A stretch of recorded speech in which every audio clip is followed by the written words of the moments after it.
The thing is, though, you saw firsthand how much a coach can change the perception of a franchise because you were there when Bill Parcells was there. How? Yeah. I mean, at some point, Adam Gase is going to be fired. I don't think it's this year. They're going to leave him in there because, heaven forbid, you win some games and you galvanize the team. That's the last thing you want now because you're going for the number one pick, obviously. But what type of head coach does this team need? Well, number one, Max, like when you said, Parcells, the reason why Parcells is the best, I'll give you two reasons. One, he got the best out of his players. He got more than what any other coach could get out. Not only was he a mastermind in X's and O's, but he was a mastermind in the mind games. You know what I mean? Like, you take a player like me that wasn't even drafted, that played wide receiver and like kick returner and all that other stuff in his first 2 years, and he turned me into an NFL quarterback. I mean, that's absolutely ridiculous when you think of the fact that a kid that wasn't supposed to play it down played 8 years in the NFL. The coach has to be inspirational, all right? You take on the personality of your head coach. If the head coach is a tough guy, and we were blessed because, we had a Jersey boy at the helm, you know what I mean? So I already knew how this team was going to be. We were going to be nasty. We were going to fight to the end, and we knew we could win every game if we did everything right. I don't think this team has faith in their head coach anymore, to be totally honest with you. I really don't. Yes, why stick with them? I mean, the whole idea. That's the $7 million question. If you tell me what the ticket is in the lottery, I'll go buy it. I have no idea what he's still doing there. None. Zero. Zip. I think they are straight up tanking for Trevor Lawrence, and that is the guy they hope will turn the franchise. Here's my problem with that, Max. And you might be right, Max, right? But if you get a guy like with Sam Darnold's talent and you don't surround him with weapons, how do you know what he can do? No, how can you evaluate that and then you tank and then get Trevor Lawrence? Yes, he's spectacular with his accuracy and stuff. But when they played LSU, he looked like an ordinary quarterback to me.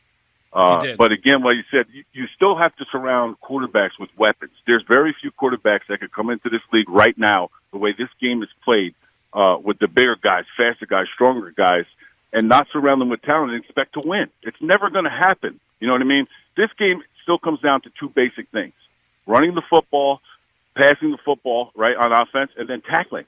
I mean, if you do those three things well, you're going to move the chains, right? Kansas City, maybe Seattle are the only two teams that can just knock your brakes off as soon as they step in the stadium, put 30 on you, no matter what your defense is right.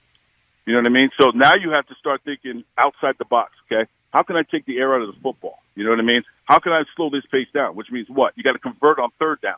But it can't be 3rd and 13. I mean, we had a 3rd and 1, and he ran a tight end dive from the backfield. I threw up in my mouth, and then I actually had to spit it out because I didn't want to swallow it. Like, that's our guru coach? 3rd and 1, and we're running a tight end dive from the fullback position? Give me a break. What are the positives about Adam Gase here, about what he provides this organization? Listen, my issue was from the beginning. You hired a guy in your conference that didn't win. Yeah. And again, I heard the guru stuff before they hired Adam Gase, and it was Peyton Manning. But guess who made Adam Gase the guru? It was friggin' Peyton Manning. Yes. Peyton Manning can make anybody look like a friggin' guru. He was that good. You know what I mean? He's Hall of Fame. He's one of the best that's ever done it. So you can't go by one offense coordinator calling plays for Peyton Manning to make him a guru. I mean, I could come off the street from Harrison, New Jersey, and have, Peyton Manning in front of me and look like a guru. I mean, it's ridiculous for the comparison. So I didn't understand how you hire somebody that didn't win in your conference and lost the team there in 3 years. 3 years they lost the team. They went to the playoffs the first year. He hadn't smelled the playoffs for 2 years. No, so let's bring him over to the Jets. That's brilliant.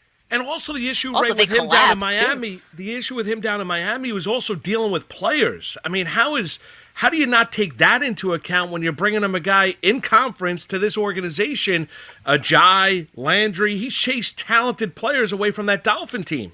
Now here's the worst part, Moose, because nobody talks about this, right? Where are the lights the brightest in the NFL? Where is the media the most ferocious in the NFL? NYC, NYJ. You are criticized backwards, frontwards. We have what? I remember being in the locker room with the Jets, and there was like 80 friggin' reporters in there. I went to Miami, there was 7. Right? Nobody talks about he can't even handle the pressure of the media. The hat, the brim down low, where you can't see his eyes. It's ridiculous to me. I'm sorry, but it is ridiculous to me.